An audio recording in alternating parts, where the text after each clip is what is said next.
Hello guys! Good morning, good afternoon, good evening, and good day to all. Again, this is RJYC Vlog. Kamusta po kayong lahat? So we're back. May mga pag-uusapan tayo. But before that, I want to say thank you to all our subscribers. Yung ating mga bagong subscribers. I know I don't have that much subscribers yet. And kukunti lang yung ating mga viewers. But it's okay. Dadami rin tayo dahil lahat naman nag-uumpisa sa konti, right?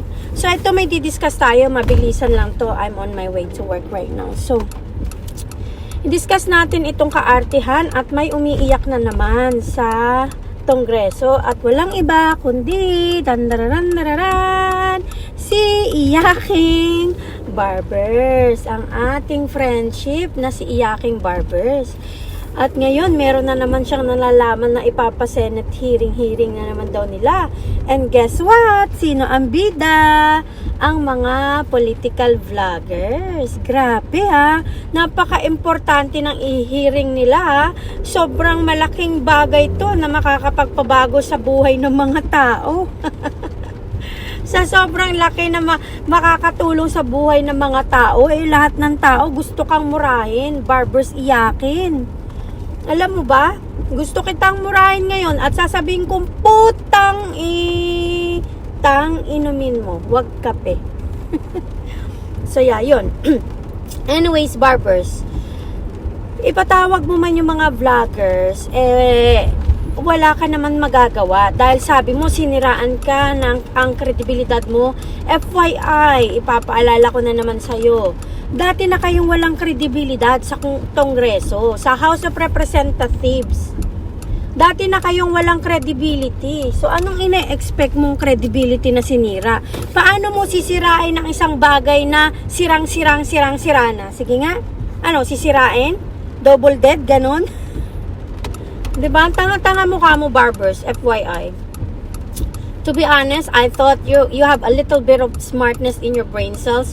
But right now, I would say you are really a dumbass. You are really stupidiotic. Hindi ko masabi yung saktong salita, di ba? Kasi kahit dila ako nabubulol dahil sa katangahan mo at kabobohan mo eh. You know what? Ang aga-aga eh. Pero yun nga ang masasabi ko sa'yo, barbers. Sa sobrang iyakin mo, mas ladong mong ini-expose yung kababawan ng utak mo. Yung brain cells mo, ang kaya niya lang tignan yung maliliit na tao. Bakit kaya hindi mo i-hearing yung zero budget ng PhilHealth? Bakit hindi mo i-hearing yung pagpirma ng bangag nyong amo sa budget ng Pilipinas na ang dami ninyong kinurakot? Bakit hindi yun ang i-hearing mo?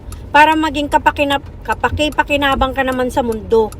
Dahil wala kayong kwenta dyan sa 19th Congress, FYI. Kung iniisip mo na sinisiraan kayo ng political vloggers, hindi na kayo kailangan siraan. Dahil matagal na kayong sira. As in, matagal na kayong sira. The fact na kayo ay nababayaran para mangdungis ng kapwa-tao nyo, sira na kayo, men. Wala nang sisirain sa inyo dahil kayo mismo self-destruction ang ginawa nyo sa mga sarili nyo.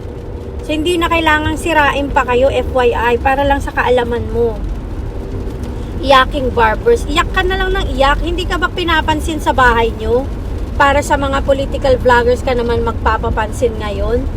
Hindi ka mahal ng mga anak mo, no? Kung may anak ka o may asawa ka, may jowa ka ba? Hindi ka nila mahal. Siguro pati nanay mo, tatay mo, sinusuka ka na.